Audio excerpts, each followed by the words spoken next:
in the Caltrans vest, was coaching Walter on how to run his first marathon, which he did in 2007. So, I mean, he has that kind of impact on people. He's very soft-spoken. He's very mild-mannered. Everybody wants to talk to Walter. And these people who were supposed to hate him because he's pro-life were even talking to him. And so they were getting in trouble.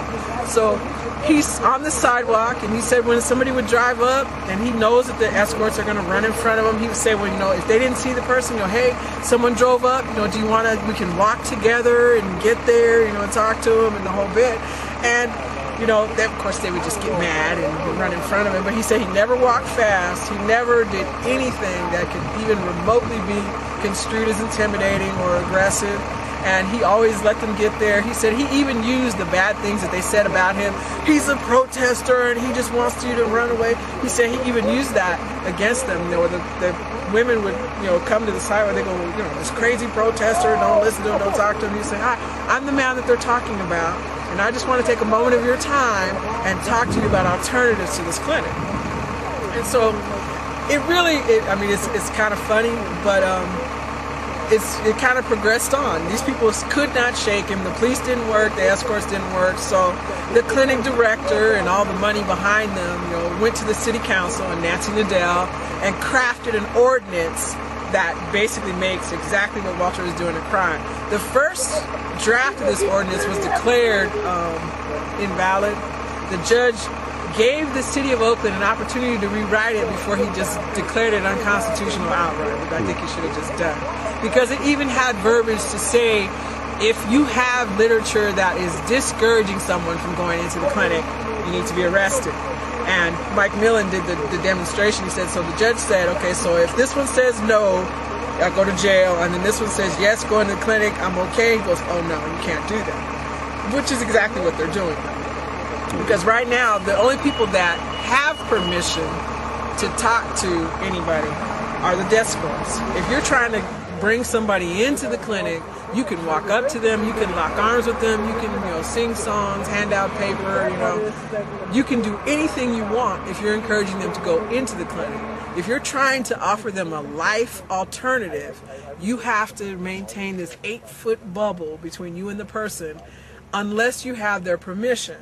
But you can't imagine how are you going to get somebody's permission when there's 3 people in front of you and the people in front of you have signs and they're blocking your face and they're in front of you and they're going la la la la la la la so people can't hear you, and you're very soft-spoken, very, you know, understated, and you're trying to not yell at somebody who's making a tough decision. You don't want to say, hey, can I talk to you? You know, you want to say, can I talk to you about alternatives to the clinic? You want to respect their privacy, but it's very difficult to even engage. You can't even know if you got consent because you can't even see the people that are walking up to the clinic. And so you have maybe, what, between 5 and 10 seconds when somebody walks by you to say, may I talk to you? And they're gone. And there are people that do stop. There are people, I know I said African-American people, who we see somebody Caucasian bullying somebody white, we're wanting to find out why. You know, why are these 3 people around this one man, right? And a lot of women stop and say, well, I'm going to go see what he has to say because I don't like how you guys are treating him. So that has worked in Walter's favor as well. And the last time he was on the sidewalk, which was the Tuesday after his initial sentencing, on the 19th, on February 24th, the last time he was on the sidewalk, a young man came out of the clinic, and I know he just looked like he felt helpless. And the police were talking to Walter because they were trying to figure out what to do because they didn't have any paperwork and they couldn't put him in jail because there was no order because it was all a mess. And so the young man walked up to Walter and stepped in between Walter and the police officer and told him, he pointed to his sign and said, man, you need a bigger sign, okay? Because this message has got to get out. So I'm just telling you, you need a bigger sign, okay? So and the guy walked away. But we got into all of this. It's kind of like, you know, backhanded. You know, we, you know, got asked and just went out there. And the Issues4Life Foundation got started because Alveda King heard about what was going on with the city council in Oakland. She even wrote a letter. We read it at the city council when they were trying to enact this ordinance. And Alveda was coming in 2008 to the Walk for Life West Coast. And she said, you know what, we have to walk in Oakland. We cannot let the city of Oakland get away with passing something like this against pro-lifers, and so we need to walk in Oakland to let them know that the pro-lifers are still here, we're alive and well, and we have a message, and we're willing to take it to the streets. And so, interestingly enough, there was a Martin Luther King celebration, but the city of Oakland blew it. They gave us the date before they put their own celebration on the books. So we had the date in November, and then we turned around, I think it was 2 weeks before, and we look up and there's a banner for an MLK celebration. And we're like, where did that come from? You know, so they kicked us to the curb. They literally kicked us to 14th and Broadway, the corner of 14th and Broadway.